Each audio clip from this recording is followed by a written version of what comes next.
Welcome, dear students, in my English virtual classes. Today we will read about uh, present perfect tense. हम आज का topic है हमारा present perfect tense, पूर्ण वर्तमान काल। ऐसी कोई बात, कोई घटना जो वर्तमान में ही कंप्लीट हो गई हो, पूर्ण हो गई हो, तब वहाँ पर हम पूर्ण वर्तमान काल कहते हैं। उदाहरण के रूप में यहाँ पे 3 वाक्य दिए गए हैं, उनको देख करके आप समझ जाएंगे पूर्ण वर्तमान काल होता क्या है। चलिए, और इसमें ऑक्सिलरी वर्ब के रूप में हम प्रयोग करते हैं हैज़ या हैव का। सहायक क्रिया के रूप में किसका प्रयोग करते हैं? हैज़ या हैव। कौन से टेंस में? प्रेजेंट परफेक्ट टेंस, पूर्ण वर्तमान काल। इसमें चलिए, हैज़ किन के साथ और हैव किन के साथ ये भी समझ लीजिए। आई, वी, यू, दे, इन सब के साथ हैव, और ही, सी, इट, राम, श्याम, इनके साथ हैज़, यानी कि third person singular number pronoun या नाउन के साथ हैव का, हैज़ का। Third person singular number noun या प्रोनाउन के साथ कौन सी सहायक क्रिया का प्रयोग? हैज़ का। और बाकी सबके साथ हैव का प्रयोग इधर प्रयोग करेंगे वाक्य में, उसको आप देख करके समझ जाएंगे। पहला वाक्य है, corona has transferred to the community. Corona has transferred to the community. Corona समुदाय में ट्रांसफर हो चुकी है या समुदाय तक पहुंच चुकी है। कोरोना समुदाय तक पहुंच चुकी है। तो जहाँ पर हिंदी में अगर कहें चुका है, चुकी है, लिया है, लिए हैं, लिया हूँ, चुके, चुका हूँ, इस तरह से अगर कोई आता है अंश, वाक्यांश जो है, तो वहाँ पर प्रेजेंट परफेक्ट टेंस होती है। अंग्रेजी में हैज़ और वर्ब के थर्ड फॉर्म का प्रयोग करते हैं, हैज़ या हैव, और साथ में वर्ब का थर्ड फॉर्म। कौन से टेंस में? प्रेजेंट परफेक्ट टेंस में। तो चलिए एक बार और, corona has transferred to the community. Corona समुदाय में पहुंच चुकी है या समुदाय तक पहुंच चुकी है। दूसरा है, several people have died by it's infection. Several people have died by it's infection. बहुत सारे लोग इसके संक्रमण से मारे जा चुके हैं या मर गए हैं। बहुत सारे लोग इसके संक्रमण से मर गए हैं। इसके संक्रमण से, कोरोना के। तो देखिए, सेवरल पीपल ये जो है प्लूरल नंबर में है, इसलिए हैव का प्रयोग, और कोरोना जो है सिंगुलर नंबर है और थर्ड पर्सन है, इसलिए हैज़ का प्रयोग यहाँ पर किया गया है। और यहाँ पर भी डाई का डाइड थर्ड पर्सन, ट्रांसफर का transferred third person, third form, verb का थर्ड फॉर्म। तीसरा है, we have learned to live with corona. We have learned to live with corona.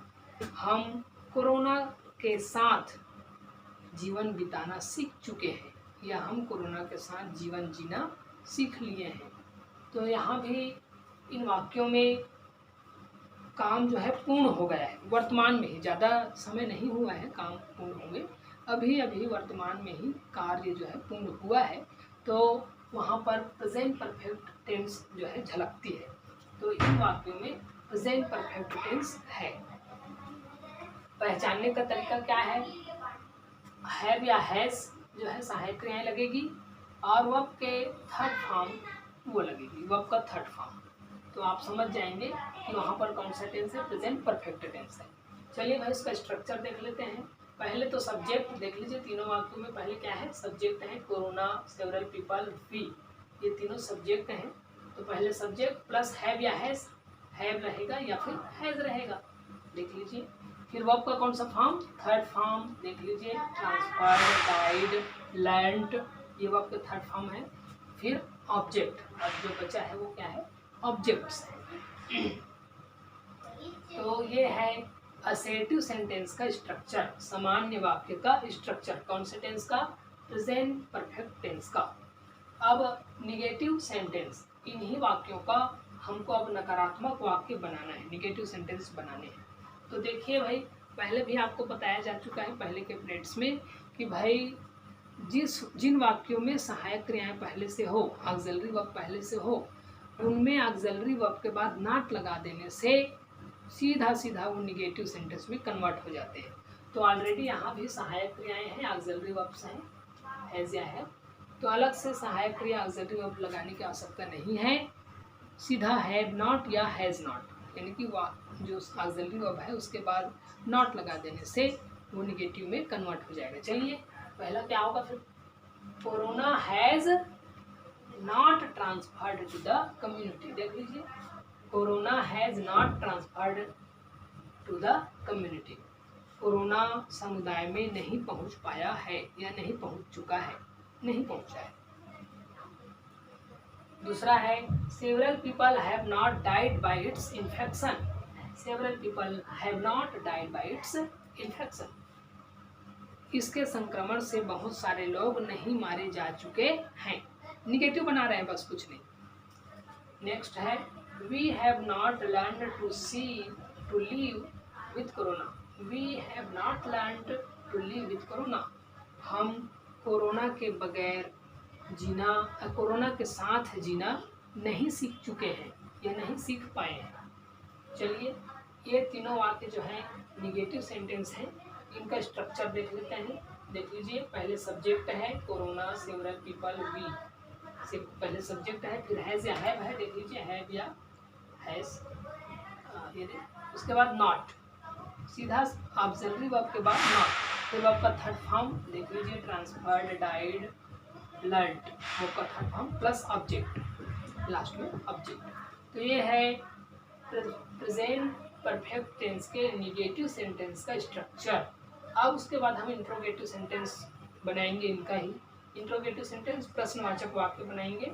Interrogative sentence बनाने के लिए जो ऑक्सिलरी वर्ब है उनको वाक्य के सामने फ्रंट ऑफ द सेंटेंस और लास्ट में क्वेश्चन मार्क कर देने से वो इंट्रोगेटिव बन जाएगा। देखिए भाई, इंट्रोगेटिव सेंटेंस बना रहे हैं। पहले सेंटेंस का, has corona transferred to the community, has corona transferred to the community, क्या कोरोना समुदाय में पहुंच चुकी है।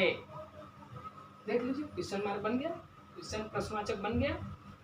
Have several people died by it's infection, क्या बहुत सारे लोग इसके संक्रमण से मर चुके हैं, ये भी क्वेश्चन बन गया, इंट्रोगेटिव बन गया, प्रश्न बन गया, लास्ट में क्वेश्चन मार्क।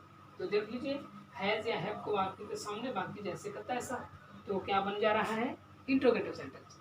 3 का और देखते हैं, थर्ड क्वेश्चन का, थर्ड सेंटेंस का, have we learn to live with corona, have we learn to live with corona, क्या हम कोरोना के साथ रहना सीख चुके हैं, ये भी इंट्रोगेटिव सेंटेंस बन गया। यानी कि ऑक्सिलरी वर्ब को सेंटेंस के सामने ला देने से, लास्ट में क्वेश्चन मार्क लगा देने से वो क्या बन जा रहा है, इंट्रोगेटिव सेंटेंस। बहुत ही सिंपल है। चलिए इसका स्ट्रक्चर देखते हैं। इंट्रोगेटिव सेंटेंसेस का जो स्ट्रक्चर होता है वो कैसे होता है। पहले तो हैव या हैज़ जो सहायक क्रियाएं हैं, ऑक्सिलरी वर्ब्स हैं, वो front in the front of the sentence. उसके बाद सब्जेक्ट देख लीजिए, सब्जेक्ट प्लस वर्ब का थर्ड फॉर्म देख लीजिए, लर्न्ड वर्ब का थर्ड फॉर्म, उधर भी वर्ब का थर्ड फॉर्म है, प्लस ऑब्जेक्ट और लास्ट में क्वेश्चन मार्क। लास्ट में क्वेश्चन मार्क लगाना जरूरी है, अन्यथा उसको हम इंट्रोगेटिव में कन्वर्ट नहीं कर पाएंगे या नहीं माना जाएगा उसको। Next, homework. चलिए भाई, आज के आपके टॉपिक में आपको होमवर्क दिया जा रहा है, making interrogative plus negative sentence do yourself. तो इन्हीं जो 3 वाक्य हैं उनको हमने निगेटिव में कन्वर्ट किया है, इंट्रोगेटिव में कन्वर्ट किया है। अब इंट्रोगेटिव और निगेटिव में आप कन्वर्ट करेंगे, ये आपका होमवर्क है। उसके बाद पहला वाक्य है, मैंने अपना गृह कार्य पूर्ण कर लिया है। ये भी प्रेजेंट परफेक्ट टेंस का सेंटेंस है। ये तीनों जो है इनको सबसे पहले आप इंग्लिश में ट्रांसलेट करेंगे, उसके बाद उनका निगेटिव, इंट्रोगेटिव और इंट्रोगेटिव निगेटिव सेंटेंस बना करके मुझको सेंड करेंगे। आज राज्यपाल टंडन का देहांत हो गया, बहुत लोग कोरोना से ठीक हो चुके हैं। ये 3 और सेंटेंस हैं। इन तीनों सेंटेंसेस का आपको पहले तो ट्रांसलेशन करना है in English, and then after you have to make negative sentence, interrogative sentence and interrogative negative sentence both, and you have to send to me. Okay, next lesson will be present perfect continuous tense. चलिए आज के लिए इतना ही। Be stay at home, be safe.